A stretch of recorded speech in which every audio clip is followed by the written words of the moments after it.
এসো তুফান, আমি তোমার জন্যই অপেক্ষা করছিলাম। পশুরাজ্যে তোমাকে স্বাগতম। আমি আসব, আপনি জানতেন? হ্যাঁ, আমার চারপাশে যাদের দেখছো সবাই একসময় জীবিত ছিল। বরফ রাজ্যের অভিশাপে আজ সবাই পাথর হয়ে দাঁড়িয়ে আছে। কি বলেন পশুরাজ? এরা কি আর কখনো জীবিত হবে না? একটা উপায় আছে। এদের ঠিক করতে হলে মৃত সাগরের তলদেশে থাকা পাথরলতা গাছের চারা নিয়ে আসতে হবে। পশুরাজ, আমি যাব সেই মৃত সাগরের তলদেশে। আমি নিয়ে আসবো সেই পাথরলতা গাছের চারা। আপনি শুধু আমাকে জাদুর ঘোড়া দিন।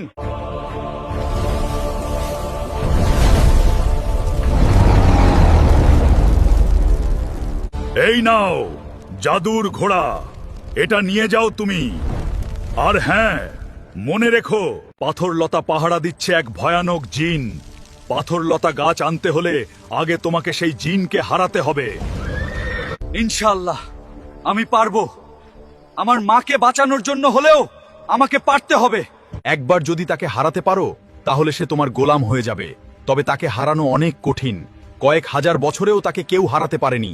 আমি পারবো, আপনি চিন্তা করবেন না পশুরাজ। তাকে হারিয়ে আমি পাথরলতা নিয়ে তবেই ফিরব। এবার আমি আসি পশুরাজ।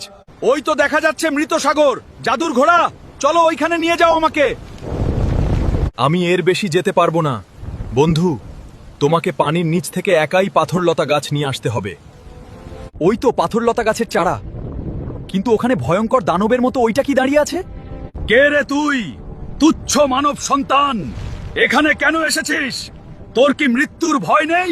বন্ধুরা, পরের পার্টে কি হয় দেখতে আমাদের পেজটা ফলো করুন আর কমেন্টে লিখুন পার্ট 4।